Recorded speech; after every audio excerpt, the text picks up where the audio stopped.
Luzon, Visayas, Mindanao at buong mundo. Ngayon ay Huwebes, March 14, 2024. Ako si Barbie Mulak at ito ang Balitang A to Z. Kontrobersyal na resort sa gitna ng sikat na Chocolate Hills. Binawi ang business permit. This is my schedule for today. Yung kasama nyo kami, we don't make pasyal. PBBM, sinagot ang batikos ng dating Pangulong Duterte na nagpapakasaya lang sa mga biyahe sa ibang bansa. Detention cell para kay Kibuloy, nakahanda na sakaling isnabi ng imbitasyon ng Kongreso. Kamara sa US, inaprubahan na ang panukalang maaaring humantong sa pagbaban sa TikTok. At sa ating balitang showbiz, global pop icon Janet Jackson nagpaunlak ng photo op kay pop star princess Sarah G. Magandang gabi, pambungad sa ating newscast. Pansamantala nang binawi ng lokal na pamahalaan ng Sagbayan sa Bohol ang business permit ng kontrobersyal na resort sa gitna ng pamosong Chocolate Hills. Umapela naman ang pamunuan ng resort na tingnan din kung may paglabag ang ilang kahilintulad na resort sa lugar, habang tiniyak na aayusin raw nila ang mga kaukulang dokumento. May balitang A to Z si Ace Cruz. Pansamantalang binawi ng Sagbayan Local Government ang isang bayan na nakakasakop sa bahagi ng Chocolate Hills ang business permit ng kontrobersyal na Captain's Peak Garden and Resort na itinayo sa gitna mismo ng iconic natural monument. Ito'y ayon kay Municipal Executive Secretary Philito Pon, makarang malaman umano ang viral na issue sa social media. Agad daw ipinag-utos ng kanilang alkalde na i-revoke ang business permit nito. Tila nahugas kamay din ang opisyal kung bakit nakapag-renew pa ng permit ang resort sa kabila ng temporary closure na ibinaba ng DENR. If only we will receive the official order, we will write there and then we will stop the renewal of that business permit. Pero ayon sa manager ng Captain's Peak Resort, pinayagan sila umano ng LGU kahit walang Environment Compliance Certificate o yung tinatawag na ECC. Parang smooth lang, nag-ooperate kami na parang 3 taon, di ba, pandemic. Parang nakalimutan na po namin yung ECC.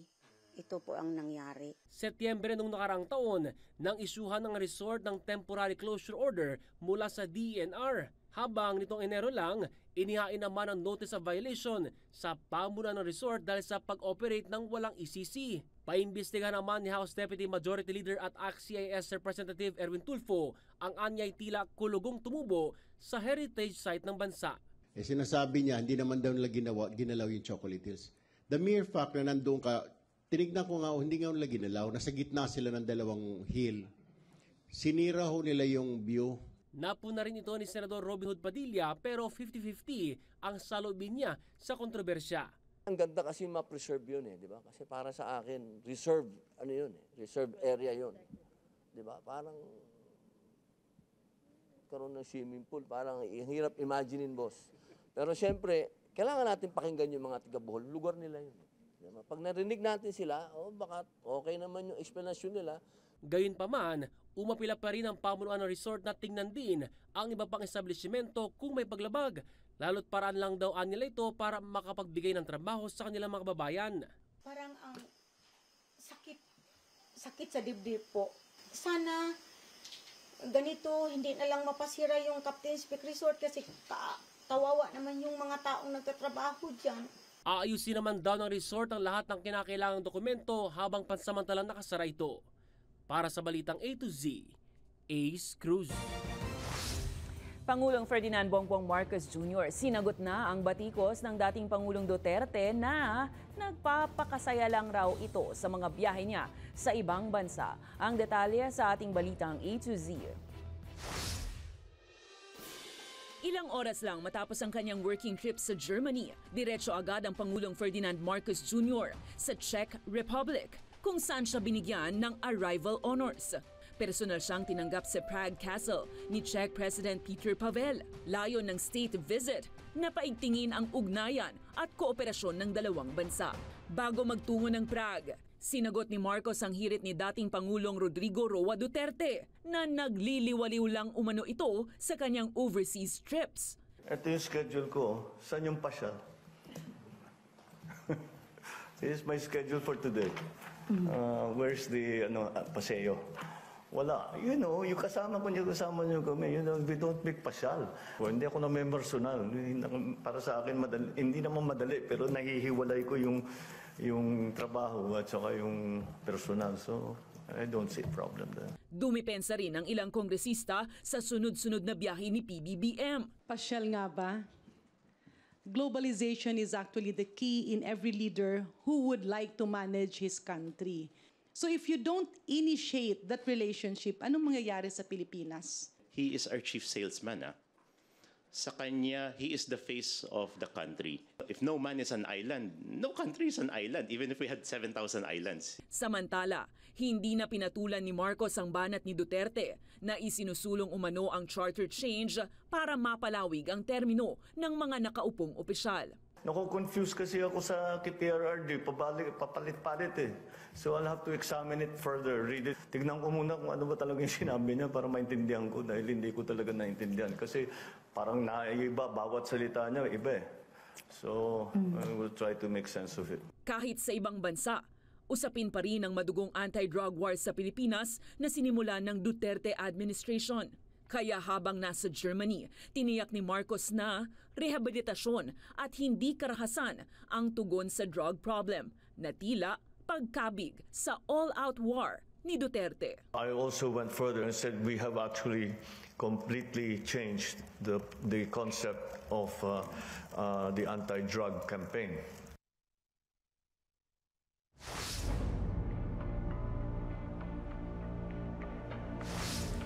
Ipinasilip sa media ang tutuluyan ni Pastor Apollo Kibuloy sa loob ng batasang pambansa. Sakaling isnabihin ang contempt order ng Kongreso. Pero giit naman ang kanyang kampo, isang demolition job ang ginagawa kay Kibuloy dahil labag daw sa karapatang pantao ang ginagawa sa kanya. May balitang A to Z si Kim Salinas. Simpleng apat na sulok ng kwarto na tila apartment ang estilo. Ganyan ang eksena sa loob ng South Screening Facility sa loob ng Kongreso, ang lugar na tutuluyan ng leader ng Kingdom of Jesus Christ at self-proclaim appointed Son of God, Apollo Kibuloy. Malayo sa napapabalitang marangyang buhay umano ng pastor.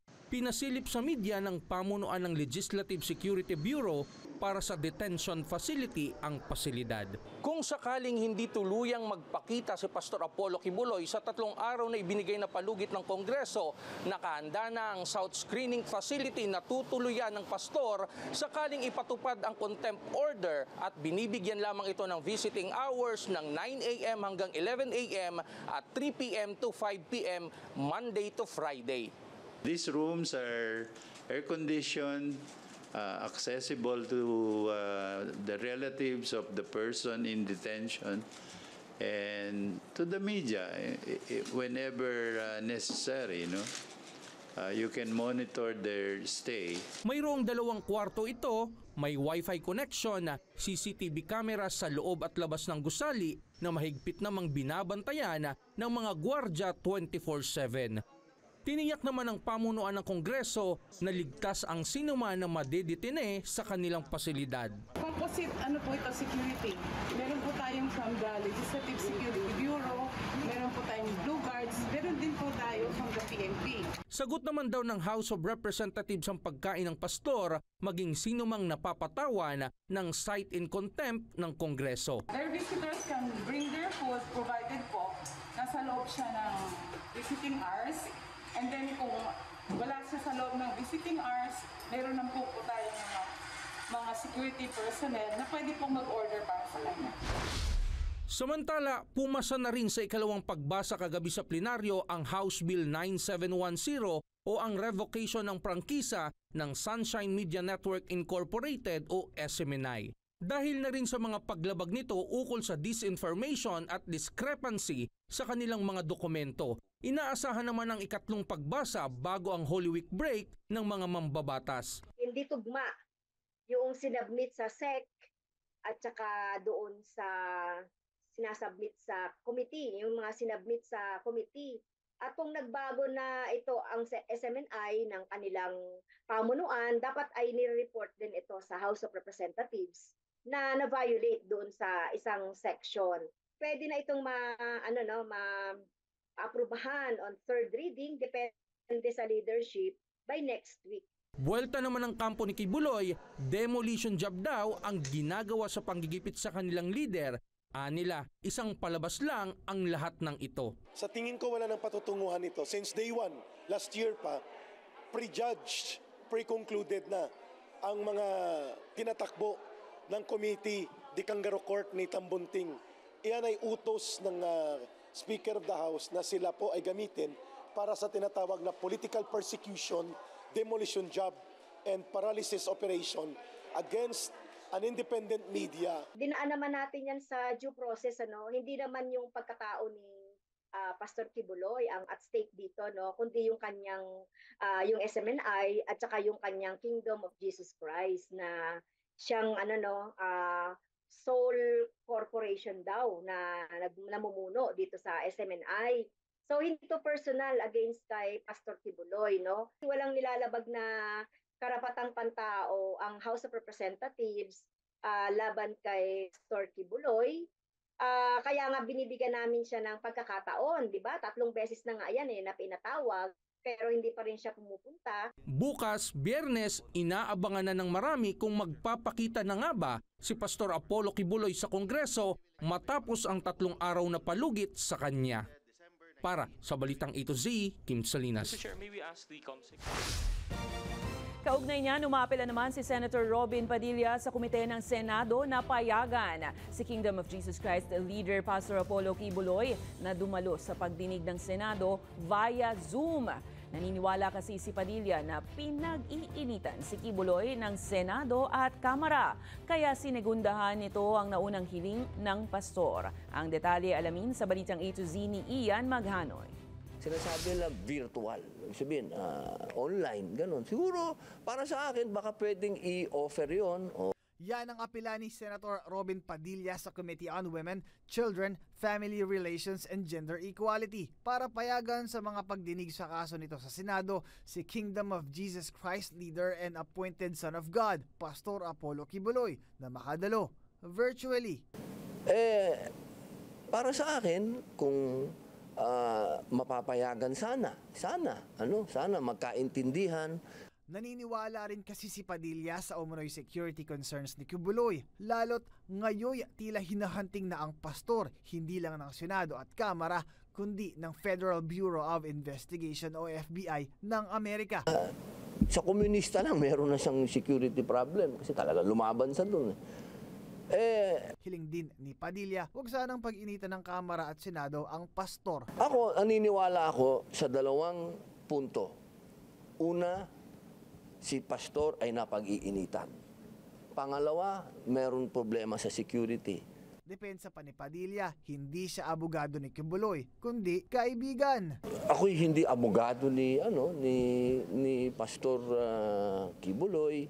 Ako'y sumusunod lamang sa procedure ng Senate.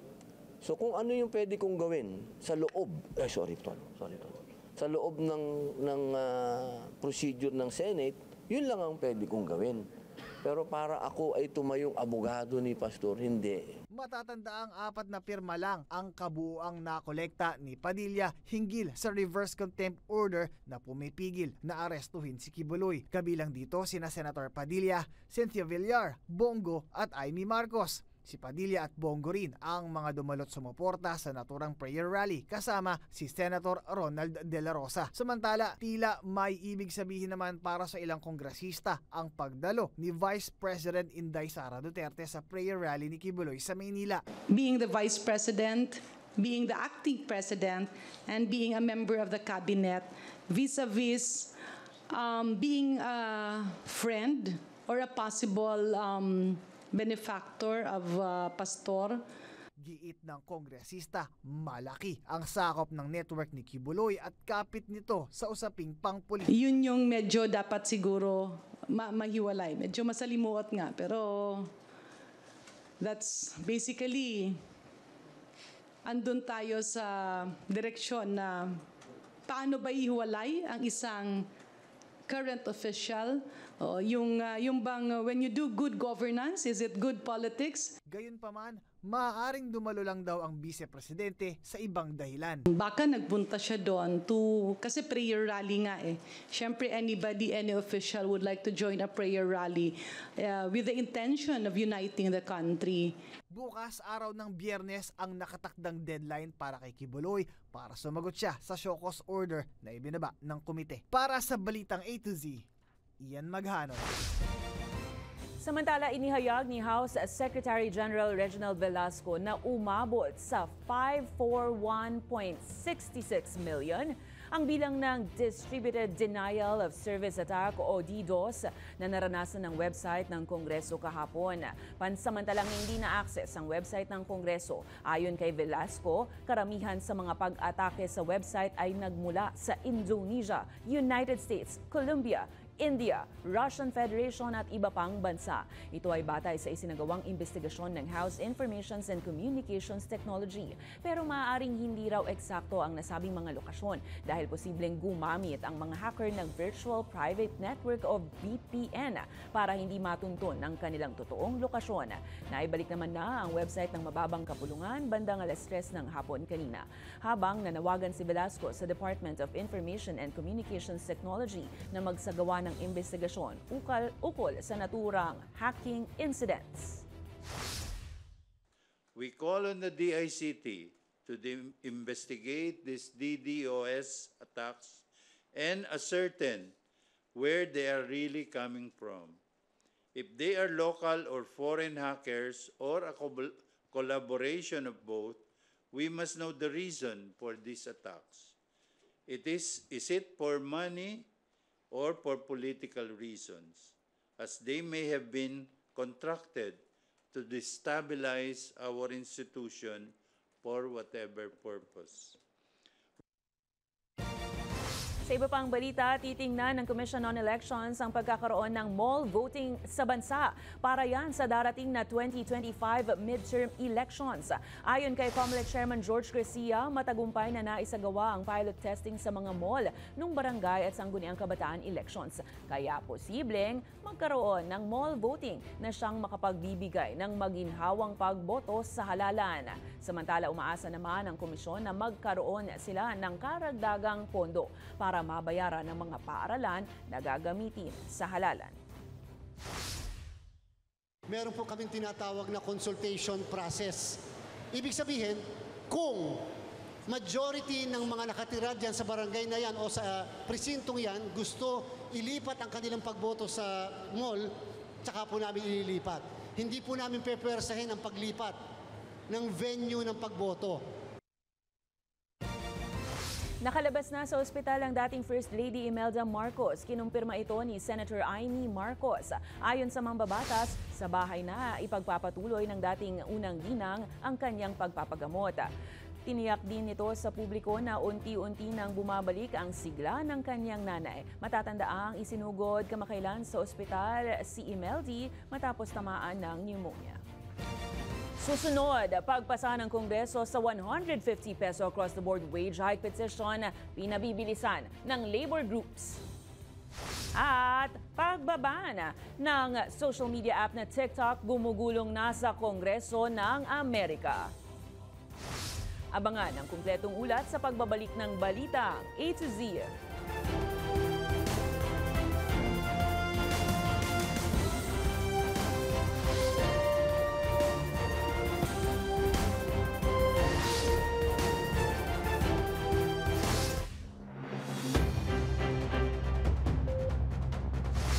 Pinabibilisan na ng ilang labor groups ang pagpasa ng Kongreso sa 150 peso across-the-board wage hike petition, lalo't recovery o pambawi lang raw ito sa laki ng gastusin bunsod ng inflation.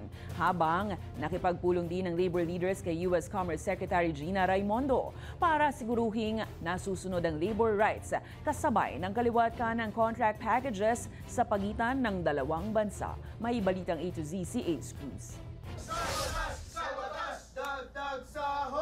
Malakas ang sigaw ng iba't ibang labor leaders. Ito'y para igiit at ilaban ang pagpapalusot sa panukalang batas na 150 pesos across the board na aumento sa sahod, lalo na lusot na ito sa ikalawang pagbasa sa Kamara.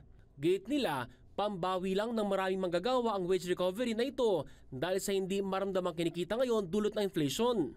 Pero pag tiningnan mo yung datos, ang productivity ng mga manggagawa, no, pataas ng pataas, no? Pero yung sahod, yung share sa social wealth na nilikha ng mga manggagawa ay stagnant. Oras kasi na lumusot na ito sa plenaryo at tuloy ang pirmahan ng Pangulo, aabot na sa 760 pesos ang arawang sahod na isang manggagawa. Mula yan sa kasalukuyang 610 pesos. Bagamat maliit na pag-usad, masaya raw rito ang ilan. Maliit pero okay na yun. Sapat na yun. At least may dagdag, no? Ako kasi yung panganay, kaya minsan parang ako rin yung inaasahan. Pero ayaw naman magpakakampante dito ni Mabel hanggat hindi naaprubahan ng panukala. So hindi ka lang dapat mag-stick sa isang trabaho. Dapat dagdagan mo pa. Kasi pang isang trabaho lang, hindi ka kayanin. Binigyan din ng mga labor leaders na hindi pwedeng igit muli ng mga negosyante na baka matakot umano ang foreign investors oras na aumentuhan ng pasahod. Sagot na Employers Group, nakinig naman sila sa mga ekonomista. Lahat ng ekonomista ng gobyerno, DEDA, DTI, DOLE, Central Bank, yun ang sinasabi, hindi pwede. Samantala, nakipagpulong ang labor groups kay U.S. Commerce Secretary Gina Raimondo para sa kauna-unahang Presidential Trade and Investment Mission. Paraan ito ng administrasyon ni U.S. President Biden na tiyakin ang pangangalaga sa karapatan ng mga manggagawa sa bawat trade tie-ups ng bansa. Ibig sabihin, sa anumang usapin, kung gusto mong mag-invest sa Pilipinas, gusto mong magnegosyo, no? Basta nanggaling yan sa Amerika, saan mga lupalop ng mundo, particular sa Pilipinas, hindi mo dapat iiwanan yung usapin ng mga manggagawa. Anong ibig sabihin nun? Yung pagrespeto sa karapatan ng manggagawa na mag-organisa, makipagnegosasyon. Hopefully, mag-result to into tangible effects at yung pagtigil talaga on the part ng mga kumpanya sa mga practices na ito. No? So yun isang added benefit ng ganitong conversation. Umaasa naman sila na makikipagtulungan ang Labor Department maging ang attached agencies nito para mabuo ang mas nakabubuhay na sahod ng mga manggagawa. Para sa Balitang A to Z, Ace Cruz. Nakauwi na rin sa bansa ang dalawa pang Filipino seafarer na biktima ng Houthi attack sa Gulf of Aden. Ayon sa Department of Migrant Workers, kasalukuyan na silang binibigyan ng tulong medikal sa pribadong ospital sa Maynila matapos magtamo ng malubhang injury. Samantala, bukod sa tulong pinansyal, tiniyak ng ahensya na mabibigyan rin sila ng psychosocial services ang mga nakauwing crew ng MV True Confidence. Lahat po sila ating inaasikaso. Numero 1 po dito yung psychosocial services, no? May pinagdadaanan po sila, mahirap po yung kanilang pinagdadaanan, gawa ng mahal nila sa buhay ang nasawi at masaktan, at yun po ang inuuna natin. Kasabay naman ang napipintong pagbisita muli sa bansa, nakatakdang magkita sina Pangulong Ferdinand Marcos Jr. at U.S. Secretary of State Antony Blinken sa March 19. Yan ay para talakay ng mga usapin sa kooperasyon at seguridad sa loob at labas ng bansa. Ito ay base sa pahayag ng Office of the Manila Leader. Pag-uusapan at tatalakayin ang iba't ibang issue sa harap yan ng tumitinding tensyon sa West Philippine Sea.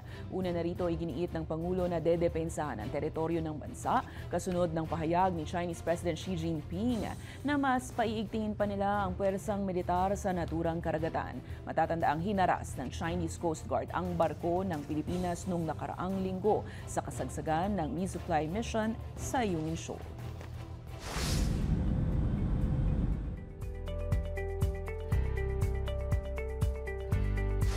Target ng US Congress na iban na ang social media giant na TikTok sa Estados Unidos dahil sa umano'y banta nito sa seguridad. Ito ay matapos pumasa sa US House ang panukalang Protecting Americans from Foreign Adversary Controlled Applications Act na tanggalan ng karapatan ng Chinese parent company ng TikTok na Dance na mag-operate at matanggal na sa US App Stores. Mahigit sa 350 votes ang pabor na iba ng TikTok habang nasa 65 naman ang hindi. Ayon sa mga mambabatas, na access umano ng Chinese government ang data ng users at iniimpluwensyahan ng mga mamamayan sa mga content na kontrolado ang algorithm. Hinihintay naman na makapasa rin ito sa US Senate para malagdaan ni President Joe Biden. Samantala, nasa 170 million ang bilang ng TikTok users kasama ng content creators sa Estados Unidos.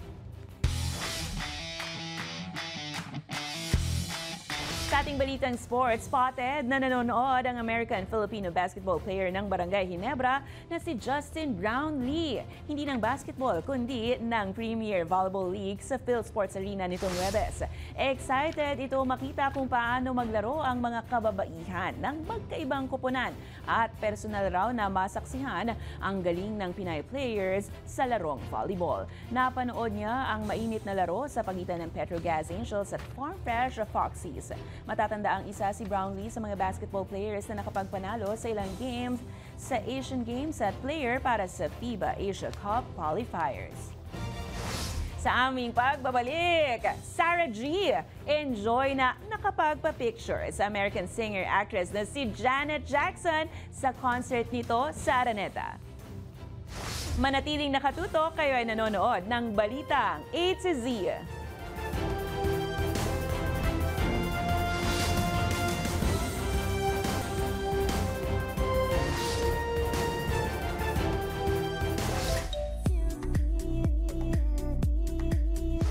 Sa ating balitang showbiz, dance pop icon Janet J. meets pop star royalty Sarah G. Yan ang tila naging eksena ng dumalo sa concert kagabi ng Together Again American singer Janet Jackson sa Smart Araneta Coliseum. Si Sarah Geronimo kasama ang ilan pang local stars. Sa Instagram post ni Cariel na isa rin sa mga dumalo, personal na nakapagpa-picture sa backstage sina Sarah G. kasama sina Iza Calzado at iba pa nilang kaibigan. Sa award-winning reporting artist at actress na si Janet. Sa caption, ipinost naman ni Cariel na the best things in life are free. Salamat, Miss Jackson. Alive na alive si Janet Jackson kasama ang Pinoy fans. Enjoy na enjoy naman ang audience sa mga patok na kanta ng American singer tulad ng Again, That's the Way Love Goes, All for You at Feedback.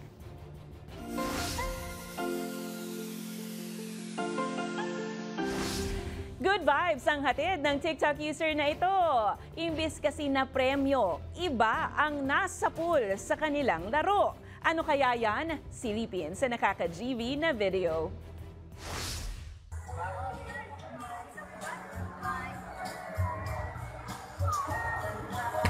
Bro, kabul! Bullseye! Kung kayo ay may kwentong kakaiba, mga kwento ng pag-ibig o storya ng inspirasyon at pag-asa, maaari nyo itong ibahagi. Sumali sa ating Facebook group na Balitang A to Z, panoorin ang replay ng ating programa at sundan ang ating social media pages. Hanapin ang Balitang A to Z. Ang ating pabaong quote of the night ay mula sa manunulat na si Nick Fewings. Ayon sa kanya, kadalasang nagtatago ang mahinang pamumuno sa malalakas na boses at opinyon. At yan ang mga balita at impormasyon, mga kwentong may dalang inspirasyon na tinutukan ng Balitang A to Z. Ako si Barbie Mulak, maging maalam, makialam. Magandang gabi sa'yo, Pilipinas!